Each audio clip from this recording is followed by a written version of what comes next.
Ladies and gentlemen, boys and girls, and all beautiful people, thank God you've made it halfway through the week to the best day for Dota. It's Wednesday, and it's Day 9 Learns Dota with Coach Purge. How's it going, Kevin? Pretty good. Happy to be back. Had a bit of a break there. I heard you had a little bit of rough time with the internet.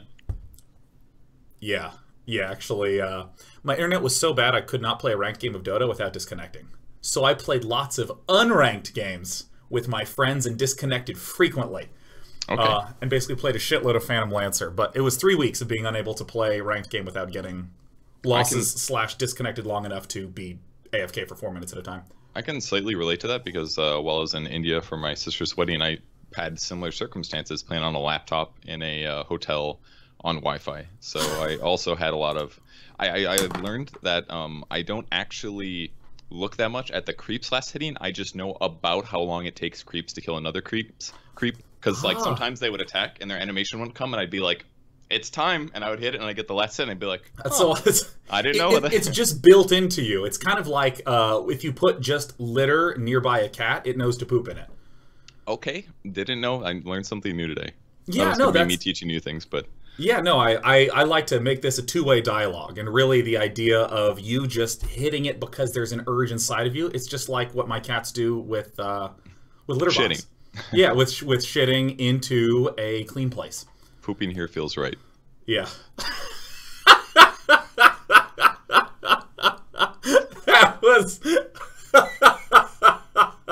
That especially tickled me.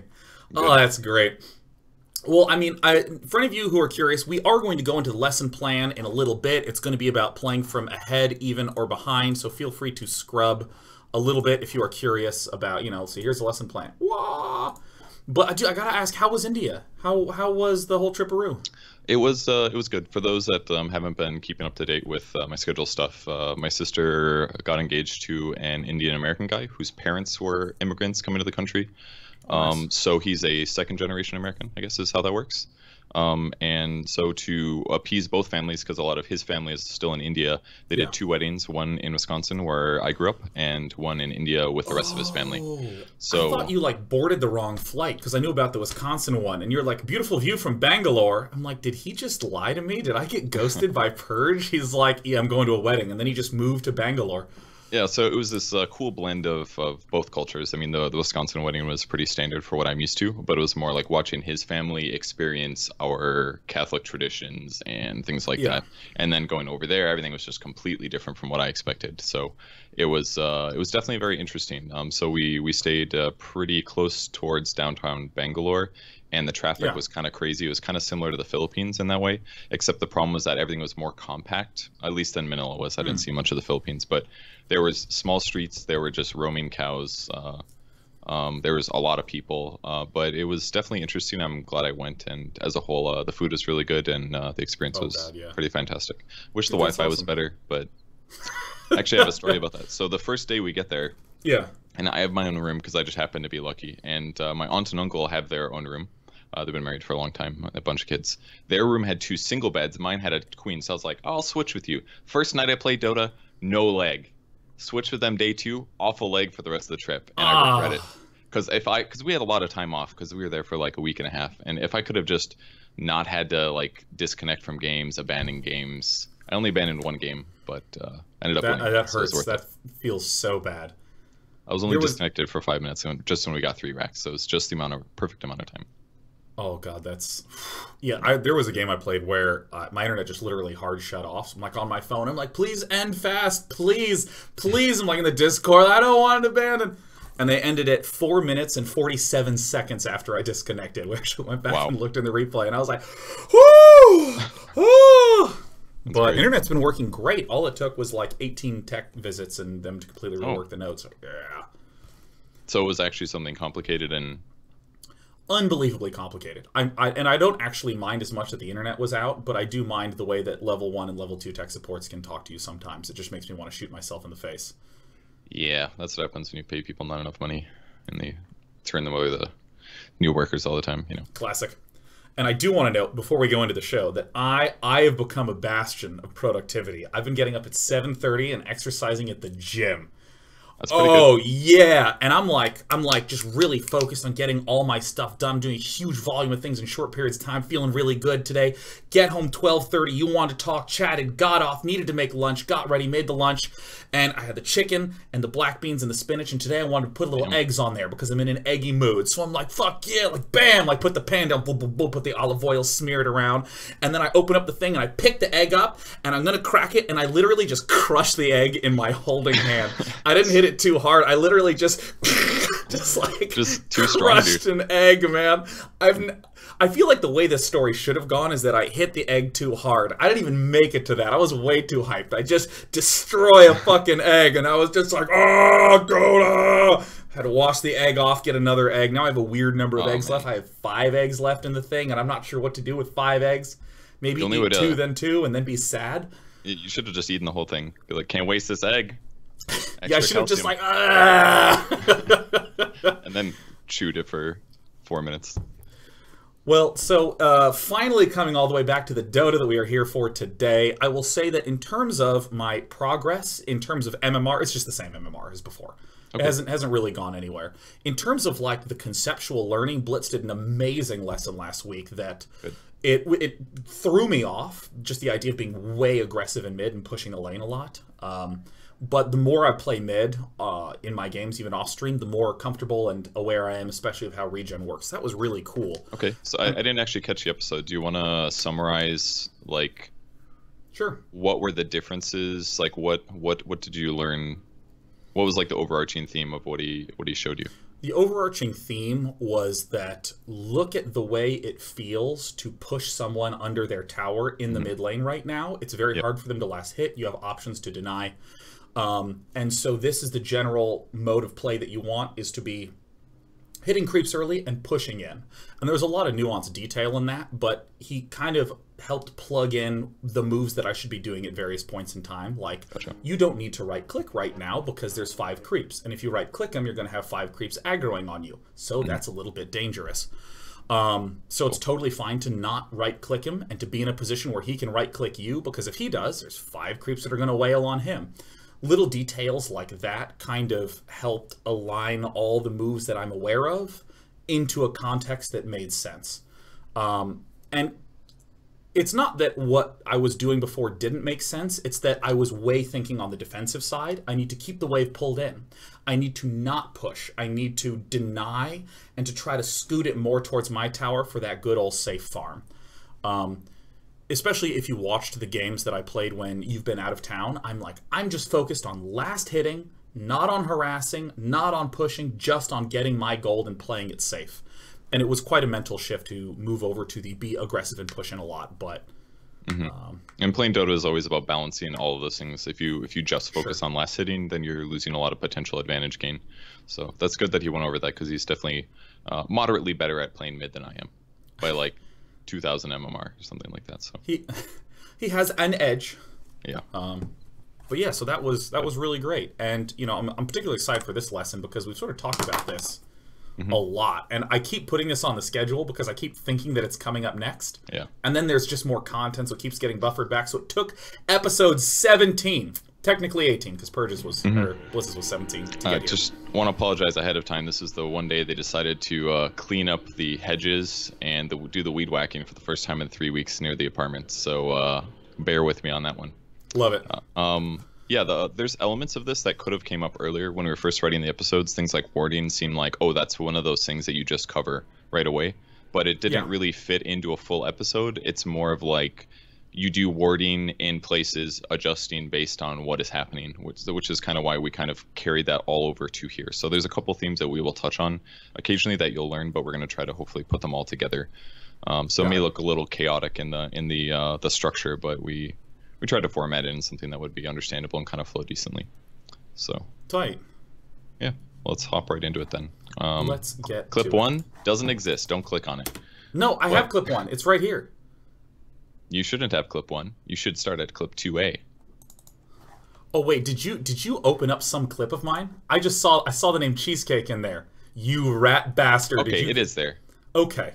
I forgot. Oh, I understand. Are we gonna what watch my me? mistake was now. Yeah, let's go watch it. Go ahead.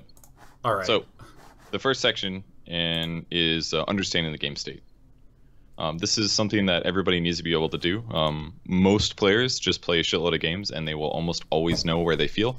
Rarely you'll see pro players make these kinds of mistakes where they feel like they're more behind, like an early GG or something. That stuff doesn't really happen in Dota 2 because players play so many games, they know what the game is like. So in this game, you have a kill deficit by a decent amount, but if you look at the gold advantage, it's actually very equal. Tower advantage wise, it's pretty equal as well. So it looks to be a fairly normal game state. But due to things like your guys' positioning and your warding, it doesn't feel safe looking at the map for me.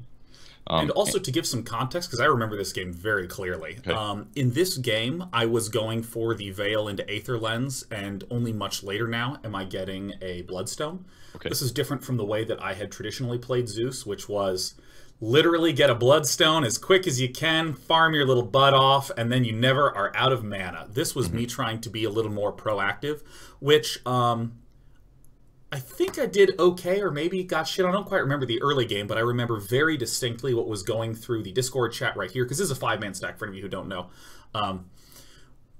We thought, okay, we have better late game with Chaos Knight, Bristle, and me. They don't have amazing late game with Viper and Wraith King as their main damage dealers, because I think Wind Runner was either under-leveled or playing support in this game. Okay. Therefore, we can play a little more passively at this point in the game and make the game drag out a little bit. That was what was said. I don't know if that's right or wrong. All I'm doing is sharing what the information was that was going through my head at the time. So this is part of why I'm farming for the Bloodstone at this juncture, in order to just be all manned up and ready to do shit. Okay, I would, to quickly touch on your thought about this game state, I would say that that's a potentially faulty way in a lot of games to think about the game. It's like it's like towards the right vein, but it's not really accurate. Like, yes, you guys do have better late game, so you can just play defensive and delay to not force mistakes, but I think that's a shitty way to play Dota, because you're not practicing your offensive skills, you're not practicing your ganking skills, you're not punishing them somehow greeting you. You're also just very liable to like screw something up later, lose a big team fight, or maybe they kill Roshan like twice while you sit around for 20 minutes. Like, there's a lot of things that are going to ruin that logic plan. We'd lost 2 significant fights leading up to this, so that may have influenced the decision. That would make sense. They do have a really good team fight between Phoenix and Wraith King and Winter Wyvern. So that could be, it would be more accurate to say, like, they have really strong team fights, so we don't really want to fight right now. We're just going to wait like 20 more minutes and then try to take fights. That is a more accurate statement of what was said. Okay. Then you guys are smart. Good job. Okay. Do you want to press play? It's giving us a lot of credit, Kevin. Okay. All right. I know that this was clipped for some reason. What's the reason? Tell me why we're looking at me. All right. Well, do you want to go back to this a couple seconds back and just absolutely watch the map basically and tell me what you're predicting based on what they're doing? Well, I happen to have game knowledge that they were all the way at the right side of the map last time. So at this point, I'm feeling a little concerned. That's why I'm pulling to the left some. And I want to push out bot, but it doesn't feel safe. So I'm just going to try to gobble up some creeps on my way to go get my Bloodstone. Okay. That was it. Sounds fine. All right, we see here mid, it's Viper. He's clearly pushing the wave. He's running upper left towards the top rune spot, which could mean Rune or Roshan. The reality is that they are Roshing right now. And you guys don't really have any wards. Like, both your ward positions right now, in my opinion, are bad. Maybe the one on the right is fine. The one right above your tier 2, I think, is really inefficient. If you have a tier 2 tower, you don't really want the ward there. I'd prefer it to at least on the cliff above it, or a little bit more to the northeast. Because right now, you guys have, like, no vision. You basically have creep wave vision and the one ward by the bot rune spot. They get Aegis here. They could be in the area, and you're still kind of sticking around, which is slightly dangerous. So overall, like, yes, you guys are farming right now, and yes, you're not dying, but they have more map control. They get Roche. They get Aegis, which is going to make their next team fight easier. So what's basically happening is, yes, you guys are kind of close in this game, but your understanding of how pressured you feel and how you adjust to it needs to be adjusted in a lot of cases. Yeah, and it sounds like, to tie it in, it's like, okay, you're in this position where you don't have a lot of vision, which means you can't do anything. So as you're being pushed in, you feel like you're slightly on the back foot. Step one is get the goddamn vision up. Exactly, and push the waves. That way you can take advantage of what advantage that you do have, because if you make mistakes or you just AFK farm your jungle for a long time, then you do lose a lot of advantage, even if you still have a gold and experience advantage. Because it's not just about having gold and like material advantage, it's also about being able to profit from it. So that's a lot of what we'll focus on today. So Let's talk about a couple of ways that you can figure out what kind of game state you're at, whether or not you're ahead, even behind. Because obviously we get to cheat in that clip because we had a gold advantage. Here's a clip example where both teams are very close in terms of kills and gold. So what I want you to do in this clip is talk to me about if you were playing this game based on you watching this fight, how would you feel like the game is going? And from well, actually, I was going to say from which team's perspective, but it's the same fucking perspective because they're both in the same game. yeah, you could say that. Yeah. Also, so just to briefly comment on identifying where you're at, you pointed to last game that it was actually quite even. I perceived myself as being behind at that point in game. So just to throw that data point out. So here we go, dude. It's going to be amazing. All right. This does not look good for Team Red. This, in theory, should be bad for Team Red, but oh god, Team Red. All right, so Blitz directly talked about exactly this sort of moment. So what I'm going to do is say what he said, and if it's incorrect, then fuck him. He's a bad coach. Okay. And I'm 7,800 mid. He said that there's the idea of Dota is a game about objectives, and so if you are pushing mid forward and you get ganked and killed, but you've pushed very far forward, managed to get some denies, get some harassing, you die, that sucks. But it doesn't really feel that bad because you didn't actually lose that much money, and nothing's going to happen as a result because you pushed the wave forward. So now that we've seen that happen, oh shit, that was like a really huge team wipe, but our green team, Radiant, has no waves really very far pushed in, so it's difficult for them to be able to exploit that much. They kind of have to do the kills and then push the waves. So it's bad for the Dire, but it's not so bad.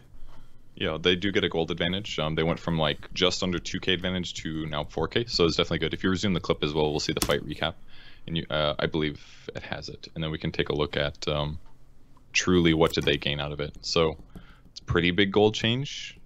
3,300 gold swing. The experience change was massive. I would say that was the biggest advantage. Whoa! But if you're on the Dire team, for example, what do you take away from that team fight? Like how did they realize their game state, their current game state? Are they ahead, even behind? How bad was that? How are things going for them? How did they realize that? Like you said, they can't push towers afterwards, so that answers it partially. That, okay, we lost the team fight badly, but they can't take structures or Roche afterwards, so it's not the worst. Let me just make up an answer. What I would do in this spot is I now have the knowledge of the waves being pushed. There's not a big immediate threat, so it's really not that bad. In terms of the kills, we're still relatively even, but they are ahead on kills, and we are down one tower, so I would give them a little bit of an edge. Okay. That's what I would look. I'll just use kills, objectives, and waves. So let's say you are you have a decent amount of money, you're about to buy another item, you're trying to figure out what to buy. Is there anything based on that team fight for the Dire team that you feel like what was the reason that they lost 5 heroes, for example? Do they maybe need to purchase a BKB on somebody? Did you feel like on everybody because they have poorly? Earthshaker? You know, I actually did not process the fight that well. Okay. So I was looking at the big concepts of what happened afterwards. Let me look at the fight again. I mean, the big thing was just Earthshaker absolutely dumpstered everyone. Yep.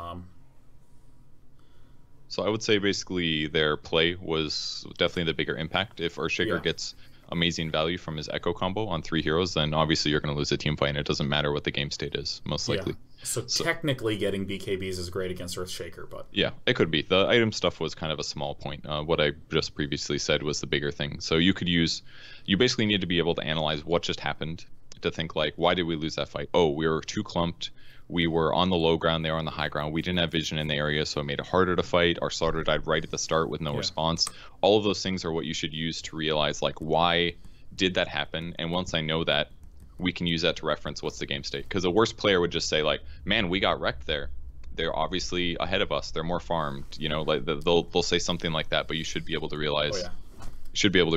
we just got 3-man Echo slammed with Burrow Strike Epicenter. Of course, we're going to lose the fight. And so if I'm trying to identify, is it farm that killed us? It might be that there is a specific item that is screwing us over, or a specific item that I feel like I need that I don't have. Like if Legion Commander is getting shitloads of duels off on the carry, we might say, okay, well, the carry who's building towards the Lincoln Sphere does not have that yet, so that's why we're losing the fight. We need to have the Lincoln Sphere in order to Yeah, you could Least it's definitely use some of that logic. It doesn't necessarily mean you want to delay the game until you have the Lincolns, but Sure. there's situations where knowing that, having that information and be able to deduce the logic can really help. So Yeah, and would it be fair to say that, like, if there is a carry who's just killing people one at a time, we'd go, it's that we're way out farmed, because only if he had enough farm to get the physical damage output could this happen. Because he can kill you guys one by one. You could also say that your support should have had a Force Staff or a Ghost Scepter by then. That way they could... Excuses! Woo! We got those! Buy themselves 4 seconds of death every time, which means only 2 people die during the start of the fight instead of 3 or something, or 1 person dies instead of 2. Makes a big difference. So there's a lot of ways you can look into it. So that was clip 2A. We can also look at another example of this, clip 2B, and I want you to go down the same line of logic. Okay, I'm just going to be looking at the fight right now. I don't actually know how... Oh, because he hit the shrine. This mess of a fight looks exactly like my games, man. Alright, so this is like, don't fight at towers. Okay, so based on how that team fight went, what would you say?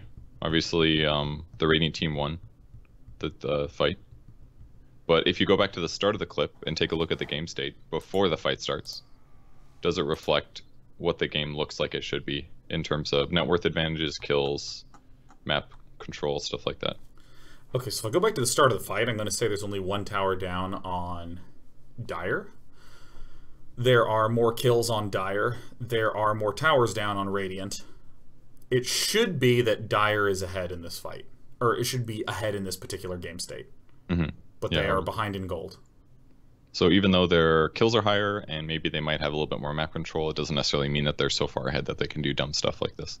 And the dumb stuff being that they fought directly on top of Shrine, and they probably should have focused on the Legion, not the Shadow Fiend, because press the attack completely countered Shackles, and then, you know, it's kind of just a big cascading issue. If the Phoenix used his Fire Spirits here on Pudge instead of the Shadow Fiend as well, Pudge would have probably died.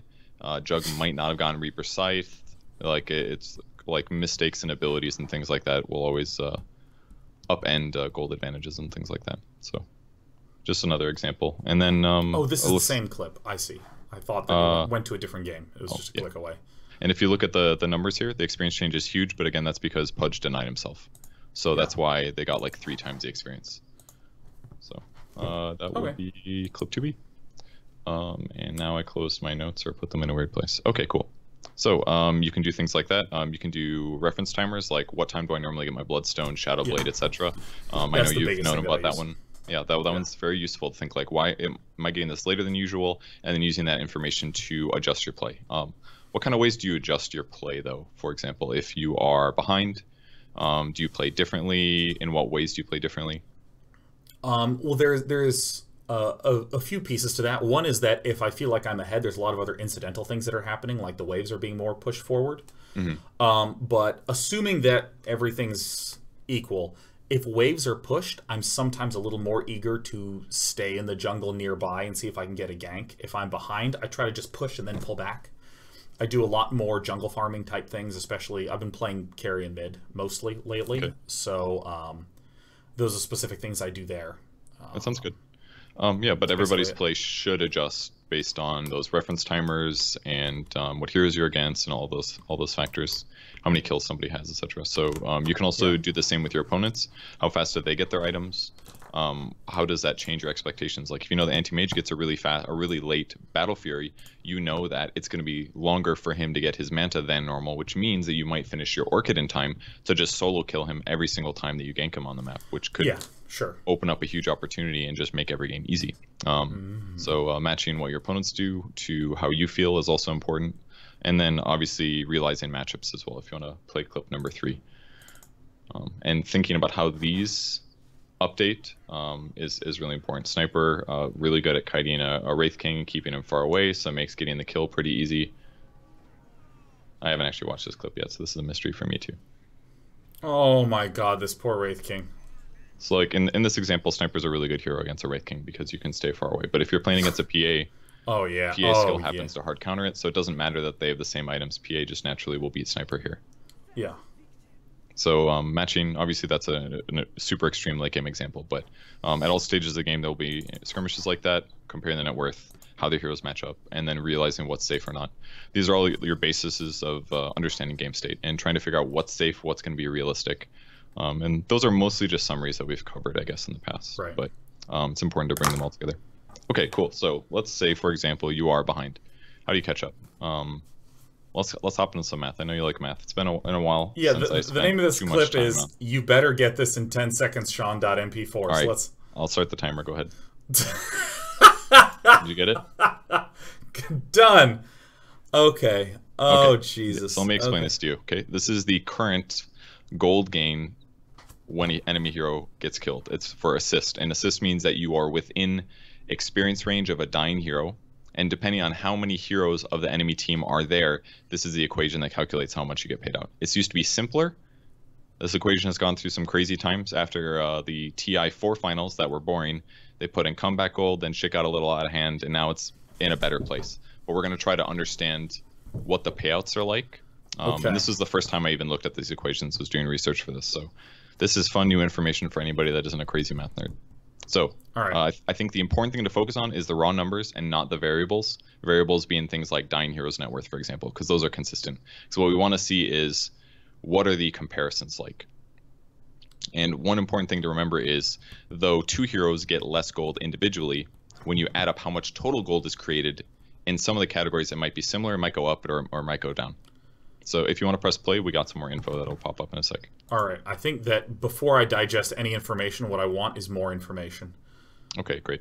So if we look at the bottom here, per hero is the... did he do his math wrong? Oh, I'm sorry, that's individual. Okay, so we're using an example of a hero level 10 with allied net worth of 15k, enemy net worth of 20k, and there's a net worth factor. So what we're looking at is how much gold is generated in each of the chunks, and by chunks I mean the parentheses of the equation. So if we go on the bottom of the screen where it says per hero and down to 5 heroes, that is how much gold they will gain individually from the 20 plus dying heroes level. So if I am a hero and I kill one enemy hero by myself with these numbers, I'll get 190 gold. But if I go with a buddy, we'll each get 110 gold for a total of 220. Exactly. So by bringing is this gold or experience? This is gold. We will cover experience in a second, but it's a little bit easier. So yeah, by bringing 2 heroes to a gank, you guys actually generate more gold for your team. And the equations are designed like this to push the game slightly towards ganking with allies is better than picking Storm Spirit every game and solo killing 85 heroes until you win. Because that playstyle is less boring and generally takes less coordination, I'd argue. At least that's my guesses on their design ideas. My quick question is, so it says assisting heroes 1 hero. So does that mean this is the gold awarded to the 1 hero who assisted me in the kill? So therefore there were 2 people there. I got the kill gold and my assister got the 190 assist gold? I'm not 100% sure on this answer, but I would assume it's either that hero dies to creeps. No, it's probably you get gold for the hero dying and you get an extra gold that's added to that number, I think, but it only shows 1 number of gold. I might be wrong though. Who fucking knows, man? But I know that even if you're standing near a hero that dies, even if you haven't touched the guy, just by being in experience range, you count as a assisting hero, and gold is generated for you. Because there was a period of time where supports could never buy any items but Observer Wards and Bracers, because they wouldn't want to steal kills. So this is a way to allow more gold gain for people that happen to be nearby that were helping, that didn't do damage, like Dazzles, for example. Okay, so the important thing to look at is how much gold is gained based on how many heroes participate. And generally what I've seen from the equations is that it does go up somewhere between 2 and 4 heroes. It usually gives more. Sometimes it drops a little bit for the 5th, which probably disincentivizes 5 manning all the time, which is kind of inefficient. Okay, cool. You want to let this play out, see if there's anything else? Can't remember if there's anything else. Boom, I got it. Only took 10 seconds. Okay, cool. The one other thing that I didn't mention properly there was that it scales based on how much net worth they have. So later in the game, people can give a lot of money. And also, if you're behind, you get extra gold. And we can see that in the experience comeback effect, especially, which is clip number 5. This equation's a little bit simpler. Yay!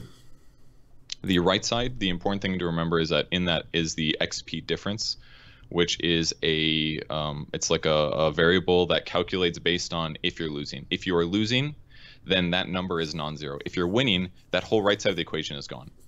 So that means that if you're winning, you only get the 20 times dying heroes level in terms of experience.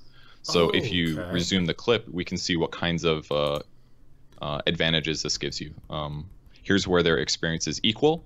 It'll say everybody on every team is equal. That means the right side of the equation is void, and you can see how much experience is gained between 1 hero, 2 hero, up to 5 in the totals. So you actually gain a lot of experience, a lot more experience, 50% more by having 2 heroes and a hero kill. Interesting. Further showing that ganking is really beneficial, but having up to 5 is not quite as much. And then resume the clip, and it will update the enemy team experience to show a difference. And it's like a 30 to 60%. Holy shit, that closed out fast. Oh my god, there's so much confidence. Oh, Sander thinks I can process information so quickly. Okay, there we go. Oh, Jesus, it keeps closing. You might want to pause it. I'm trying to pause the god. There we go. It worked. Okay.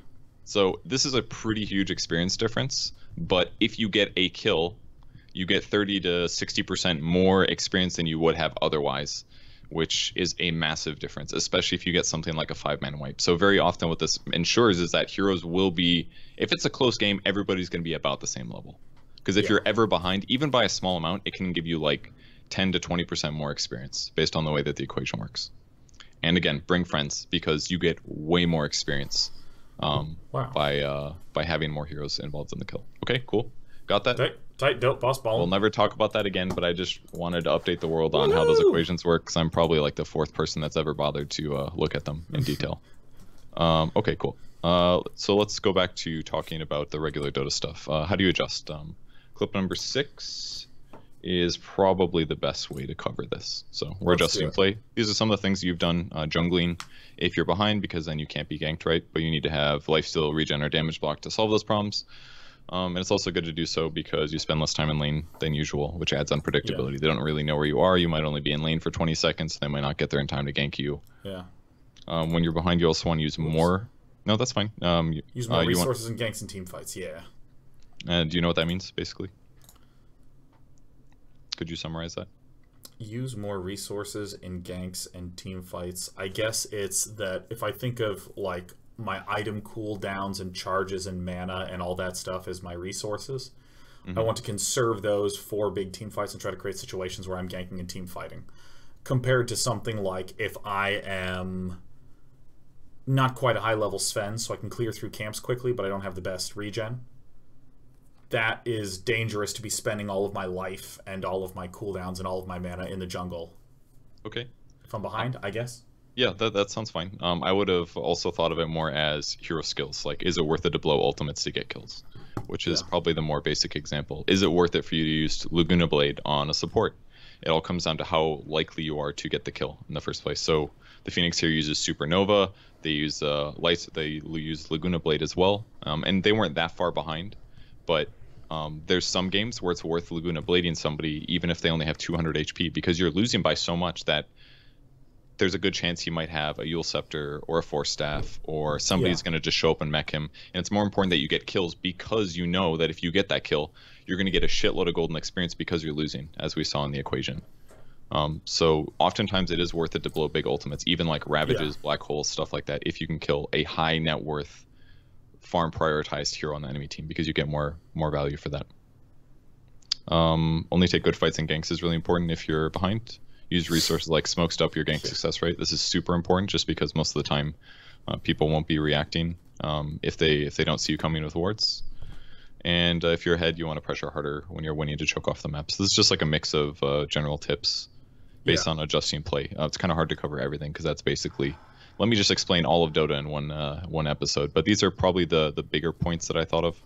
Especially the use more resources in ganks and team fights. It's okay to spend a little bit extra on your team fight ultimates if it's for a gank and you know you're not going to be punished afterwards, and you can play safe for 100 seconds until you get Ravage again. So keep that in mind when you're losing. Press play and we will experience our destinies. Okay, so if you want to pause really quick here. Yes, sir. So the purpose of this clip is there is a Lina farming the creep wave, and we're trying to compare the amount of time it takes for Slark to kill her in both of these situations. So let's press play. Okay, so there is a Shadow Blade in the bottom right one. There is not in the bottom left one. There are more wand charges also in the bottom right one, and it is one level down. Yeah, so our right friend Slark is a little bit ahead in every dimension compared to our left friend Slark.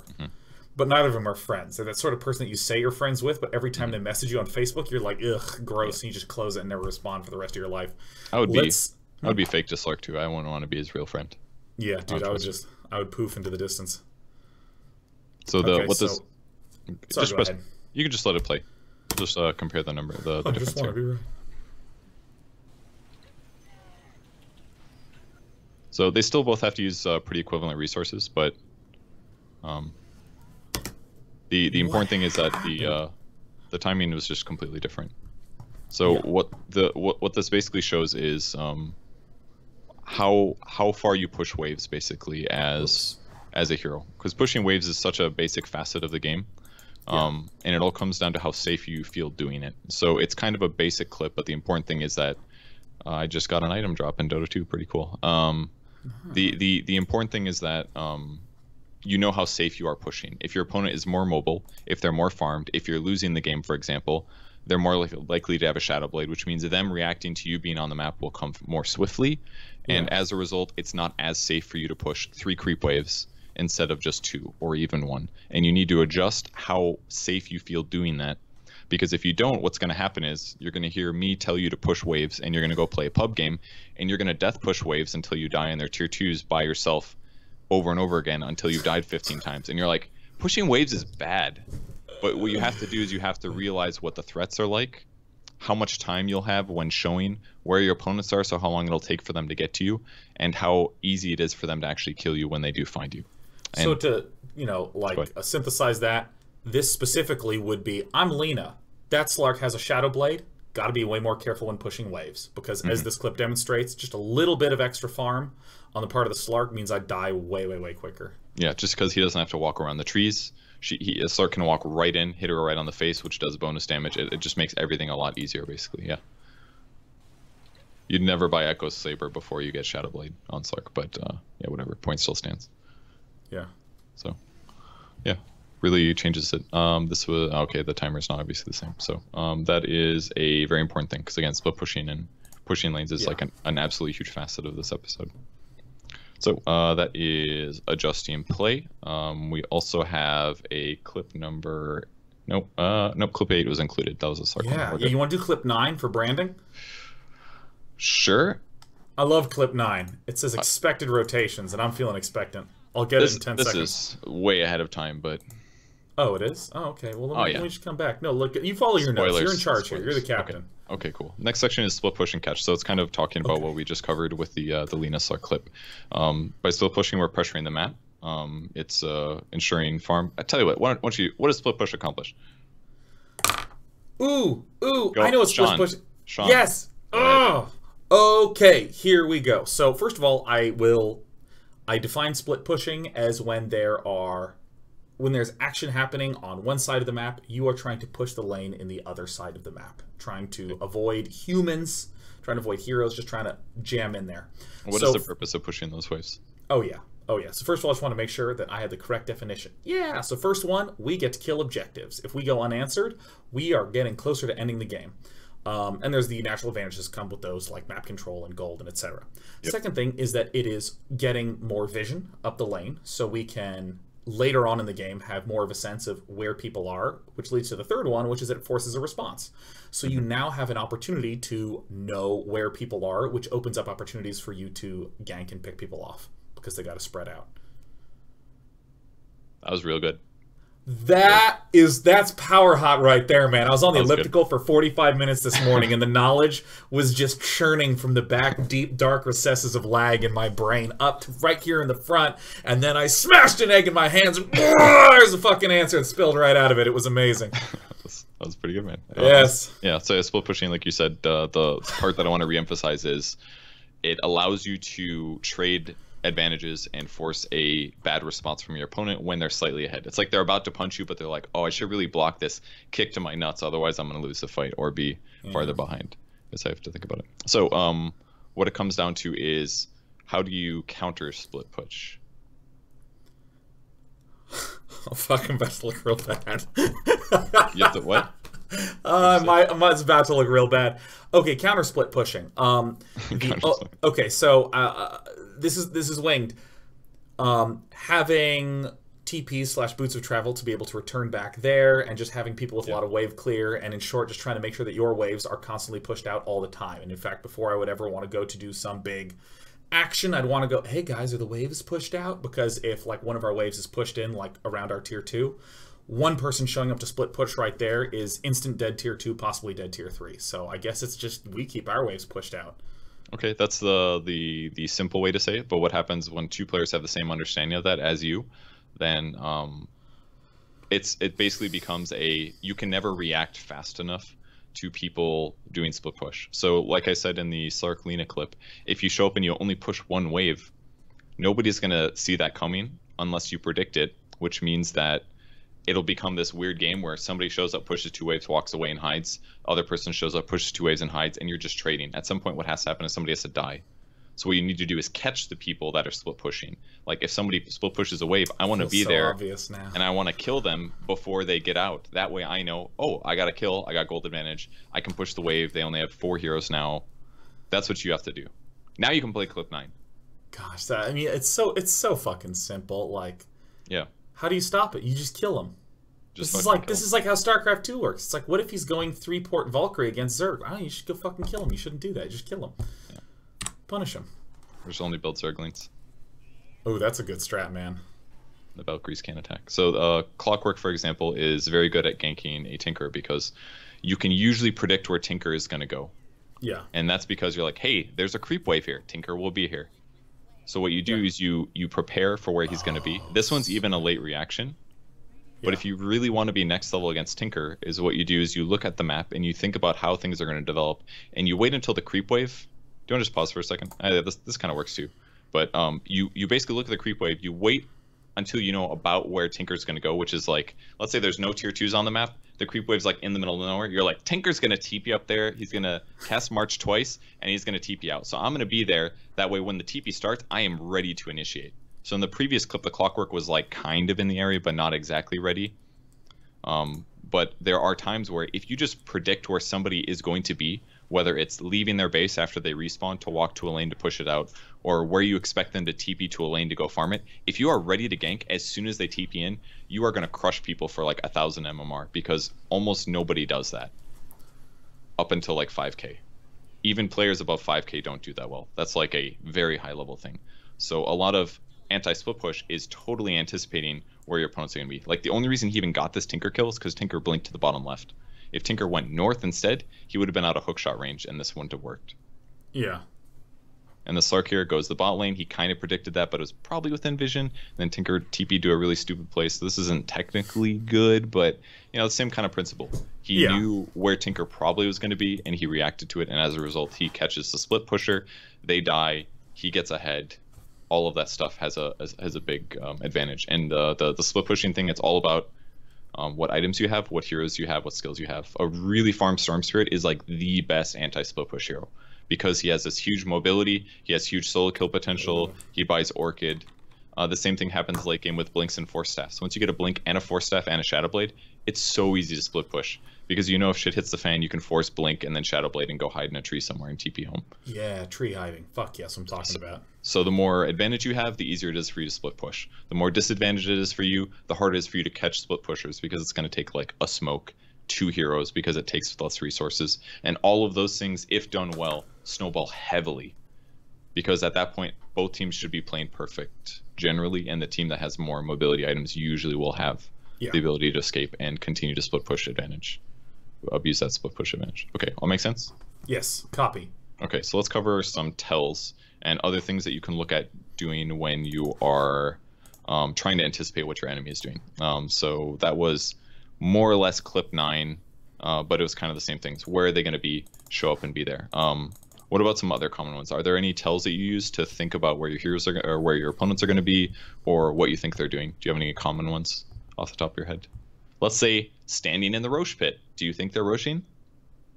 I think that they're Roshing. Yeah, I mean, okay, so the simple ones are seeing people nearby various objectives. Like, I see him I see one guy in mid lane, and one guy at top, or I see a huge wave pushing in top lane, so I anticipate someone will be there. But there's other things like if an area looks a little unsafe and I see someone there, that tells me that there's someone else nearby. The biggest one that happens all the time, and actually I'm super guilty of this, is the support player happily marching into the enemy jungle with seemingly nobody else nearby.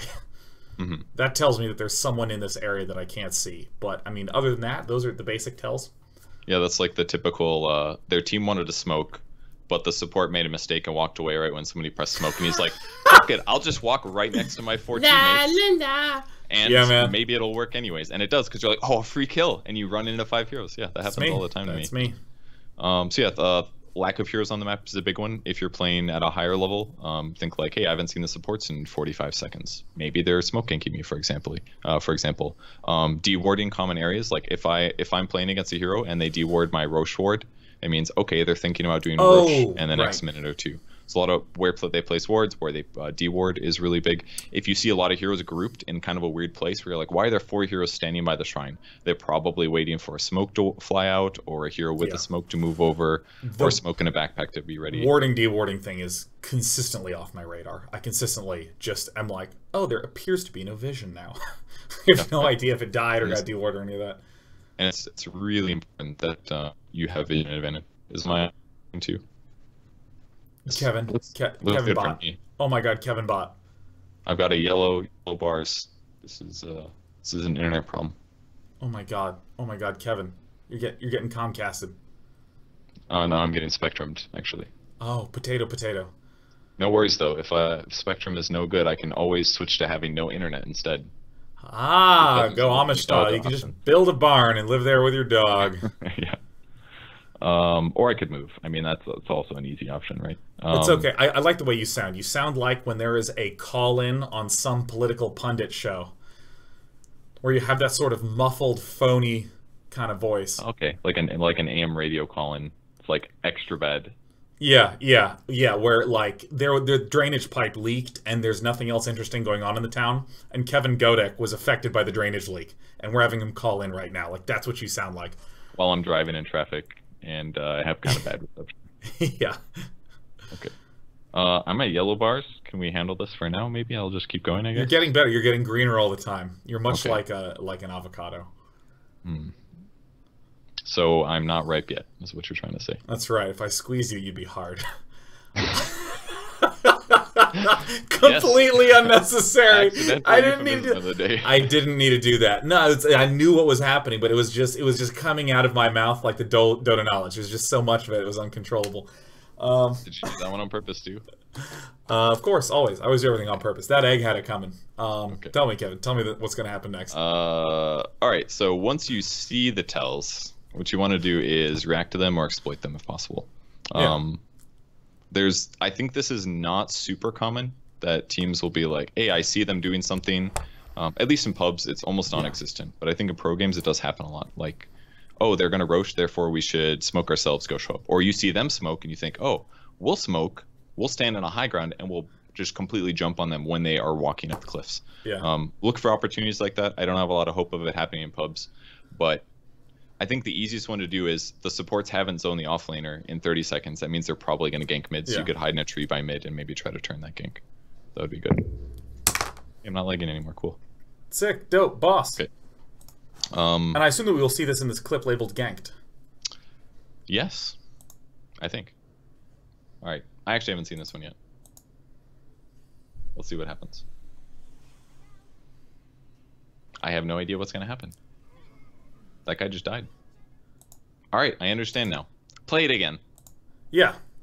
So this is the section is called likely play areas, and what this basically is we're 8 minutes into a game here. I think I don't know if the Sven's. I think the icon's bugged. The Sven is actually not visible right now, despite having the thirst buff. That's just a replay bug. But what usually happens in the early game is rotations to the safe lane. You kill a hero and you take a tower.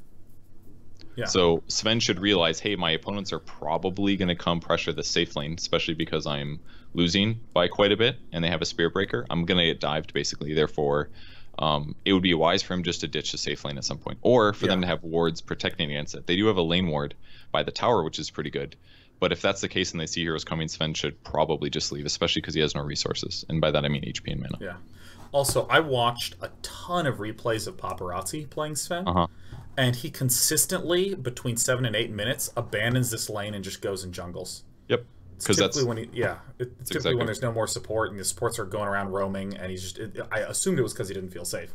Yep, and that's a nighttime period too, from 4 to 8 minutes. So, I would definitely agree that like from the 4 to 7 minute, that's usually where the supports have like 3 to 4 levels and they feel viable and moving around the map ganking. So that would be the best time to ditch for sure. If both supports are roaming, yours are gone, theirs are roaming. You are a really easy kill at that point. So that would be the perfect time to say, I'm going to get a little bit less farm and jungle for a couple minutes until it's daytime so I can see farther, less likely to be ganked, all that stuff. Absolutely true. And so in this spot, this is that they expect that a Sven will be trying to play safe here and just... Well, let's look at the Puck uses orb because he's probably checking to see if there's anybody behind the trees. And he accidentally finds a Sven. Because, he wants to see if Sven's hiding behind the trees over there. It ended up being even better for Puck than he expected. And that's why this went so well for them, because Puck happened to say like, hey, let's see if there's somebody over here. And then he ends up getting dived and easily killed. So because he didn't go jungle like Paparazzi would, he gets killed, they have 5 heroes in the lane, they maybe can take that tower in a short period of time, and then the map advantage massively changes. So because that guy didn't anticipate the enemy, he just really dicked his team over for the next like 4-minute period, and himself, because that was a full HP tower. Maybe it dies. Now he can't farm safely anymore. Now he just jungles, and they get a ward deeper in the jungle, which means the bottom half of the map's kind of cleared off for him. It's all super cascading. So using these like tells and predictions of where people usually play will really change your game outcomes. So, last section talking about warding. Yeah. You want to play clip number 11, please? 11 from heaven. Okay. All right. So we'll take a look at these 3. So these are. Normally, you don't have 6 wards in place unless you did a shit job and are holding 4 wards for 5 minutes, like I do sometimes. But these are pretty common ward spots, and generally, you should adjust where you ward based on how the game is going. What are some right now? How do you ward? What do you take into account when you put wards down as a player right now? One is just dead obviousness. Like, I don't want to place a ward in an area where it's just super clear that I'm there, unless I feel protected. Like, for instance, this top ward here, if the wave is kind of pushed in here, and I feel like we're putting pressure elsewhere, I'm okay putting this ward up here because it feels like it is a challenge or a risk for them to kill it. But if, for instance, they had the tier 1 and the tier 2, the tier 1 and the tier 2 running up here, and I get spotted, I feel like an idiot. The goal that I always have with wards is to try to kind of make like a cup around the opponent's base as best I can. So, obviously if you're pushed forward, like 1 here and 1 here is great. But if we're not, like, I'll try to get like 1 in this general region and 1 in this general region and a third to like fill in the holes just so we can see anyone crossing this. I try to make my own river out of wards. Yeah. I want to see them cross my river. Yeah, like the third image there, it's a bad example because there's like 7 wards on the ground. But if you're playing the Radiant team, look how easy the game looks looking at that image. Isn't it just like disgusting? It's like, how could the Dire team ever win when you have that vision? You should always know where they are. Yeah. Unless they smoke. That's basically the only circumstance. So if you just push in lanes and you have wards like that, you control everything. You just farm until you have the most stupid advantage, and then you end the game with Rush. So resume the clip, and we can take a look at even. So definitely aggressive wards. The other thing you should consider is having wards in the area that you expect to play, and that's more of a even aspect. Oh wait, just a second. We have a clip here. Wait, this is. You like this? Oh my god. Okay, let's go. Meanwhile, in the world of this ward, that is sick, Sander. Oh, ladies and gentlemen, Sander. Oh my god, C-Tech himself. Look at that. That was incredible. That is the quality that Kevin pays for. Oh yes, look at that. Really outdid himself on this one. So obviously lots of vision. You can see a courier, you can see somebody walking to the bot lane. Like, if you go back like 2 seconds when you see the Jug walking. I went back way too much. Okay. Yep, there's the Jug. Okay, Jug's walking the lane, right? Let's say the creep wave right now is like close to where your tier 1 tower used to be. I could still use this information to think Jug is walking either into the Radiant jungle or he's going to walk all the way to the creep wave bottom, which means I could instantly leave my base, with an ally with the anticipation of killing him as he gets to the creep wave. Yeah. That's why warding really deep is often very good, because you can use tells like that to think, where's somebody going to be? And I'm going to be there, even though he's only going to push one wave, I'm going to be there at the perfect time to kill him before that one wave is dead. Because you always got to know where people are. So back to even warding now. It's kind of flexible. There's a lot more warding spots, obviously. You can't really cover the whole map because there's a lot more surface area in the middle of the map, diagonally. But you should definitely ward based on where you plan to be. If I go put all my wards in the enemy jungle and then they end up pressuring the crap out of our jungle, all my wards were kind of worthless, because you know that they're in your jungle then because they're not in their jungle or their lanes. But if you can't split push or take towers faster, then they can just 5-man down all of your buildings. You're going to lose anyways. So it'd be better maybe to have wards near your safe lane. And if you see them coming, maybe you show up with 5 heroes and you just kill them at that 7-8 minute mark. Yeah. If you're capable of doing so. Or you ward, it's a Purge, and you expect him to gank your safe lane, so you put a ward in your jungle. Or you expect him to try to hook your mid hero, ward based on all those situations. But generally, in the middle of the map is usually what you do. Oh, for God's sake. Alright, sorry, we're back. I just hit a button. You want to zoom in on a ward?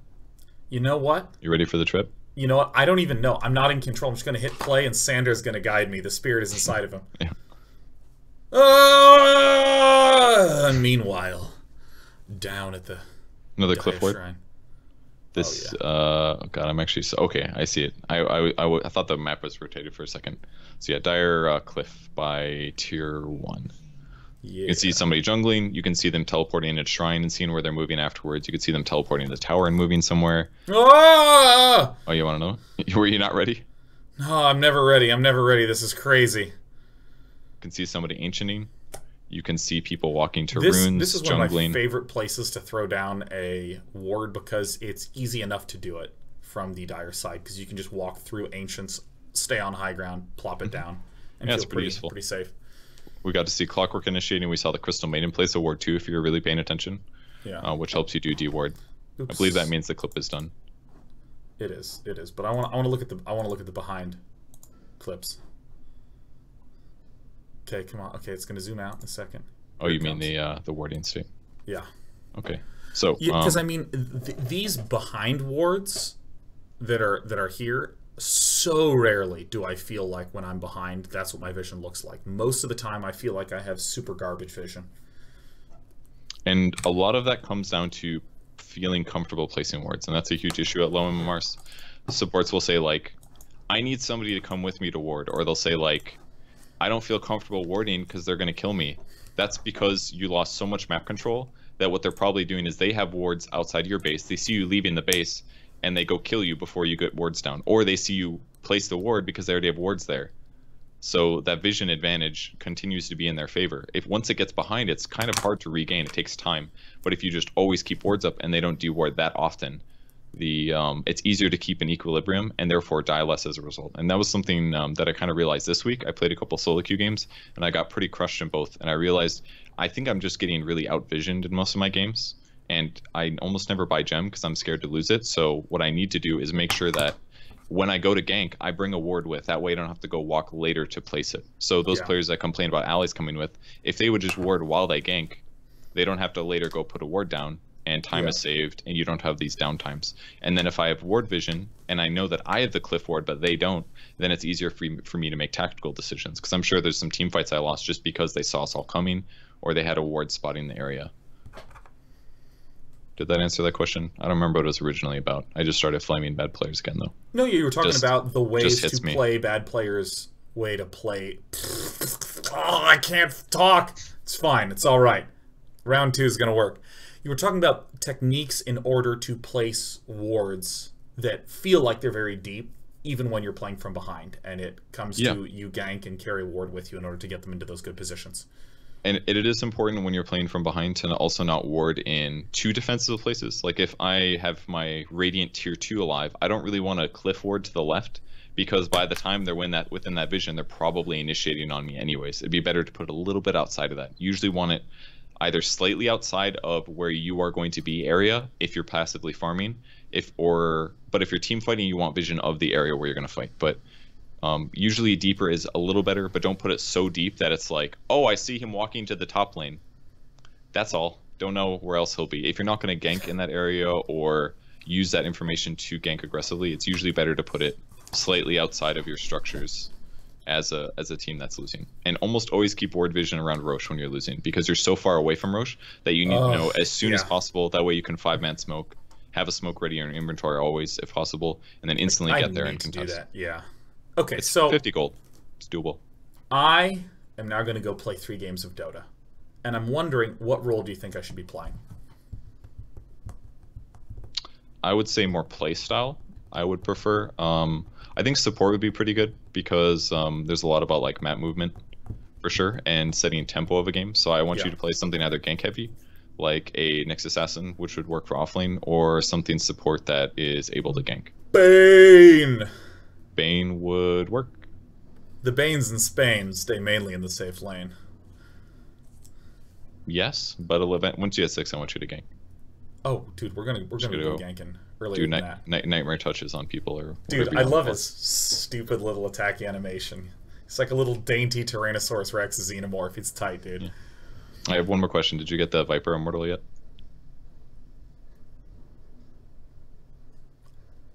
Yes. Okay. Just wanted Sorry, to make sure. I don't have an SSD here. It's just a standard hard drive. It took a while to load that information. Yes, but I do. Okay, good. Just want to make sure. So I know you like Viper. I have not been playing a lot of Viper. In fact, let me show you a little bit about who I am. I have a new favorite hero in all of Dota. Okay.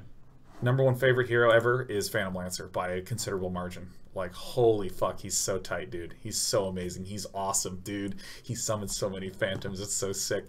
It has nothing to do with the fact that I think he's good or bad or anything like that. It's that he's summoning motherfucking goddamn phantoms, and that's so cool to me. Hold on, we're opening the Dota 2. It's basically like somebody played Warcraft 3 and they're like, hey, this illusion concept is cool. Let's make somebody that spawns illusions all the time. And then it probably got refined a lot until it was in a good place, and thus PL is born. Did you know his Warcraft 3 model was based on Kamari, the blue dude from Final Fantasy X? What? Did you ever play Final Fantasy X? I didn't. Isn't that straight fucked? Okay. That's okay. If you said 7, I'd be upset. You played 7, right? Oh yeah, 7 from Heaven. Okay, that's fine. That was the more important one. And so this is my last week. I actually got a pretty good. I didn't realize I got that many. No, this was last week with Blitz. This is me getting the hang of things. But look at that! Look at that clutch plus 50. These games were pretty ugly, but were super helpful for doing these future Zeus games. Good. I'm gonna tone down the volume just a skosh. Let me just. There we go. But yeah, I mean, I went crazy on Phantom Lancer. Tried some Elder Titan too. Oh yeah, he's so awesome. And just doing a lot more of safe lane stuff and bristlebacking. But I've not been vipering in ages and ages. There's some bounty hunters. Actually. That's been a long time. There he is. There he is. I flew into a rage and lost 26 points, which really stinks. But there's my bounty hunter. Stupid Crystal Maiden, can't fucking stand that hero. She's so much worse now that the jungles do not respawn every 2 minutes. Oh my god. No, but that got changed. It's more that they don't give enough experience now. I thought the last patch was better for her than this one. There's like more creeps to kill, but you don't hit 2 by killing 2 large creeps, so it's like you can't accelerate as fast. So true. Well, what's going to happen now is that I'm going to be playing 3 games of the Dota Pagoda, and then we'll be transitioning over to Kevin's channel, where he will be doing live review and live coaching. So, please check out the sponsor, Gamer Sensei, that sponsors this show. It is a coaching website where you can go and get coached in the games you play by all sorts of high-level pros, including some 7K plus folks in the Dota 2 department. And there's a link right below. It's also being pasted in my chat right now. Thank you very much, Trumpet. And if you go there and sign up with that link, you'll get a discount on your early coaching. And one of the greatest parts about it is just that the interface is really nice. Like, I showed it off a few weeks ago. I don't have it open right now, but you search by date and time. You put in a time and a game, and then it just gives you a list of coaches who are available at that time, and you can pick one. And it has a little bio on each of them. Really, really nice. So strongly encourage you to check it out because, believe it or not, as a show in which I am coached, we both believe in the merits of coaching. Ooh! Kevin, I'm going to go play some shit now, man. I'm ready to wreck. Sounds good. Woo! Gank well. You too. That was the equivalent of have a nice flight. You too. Oh shit, I just said that to the person at the desk. Oh god. Alright, Kevin, I'm hanging up on you. Bye. Alright, goodbye.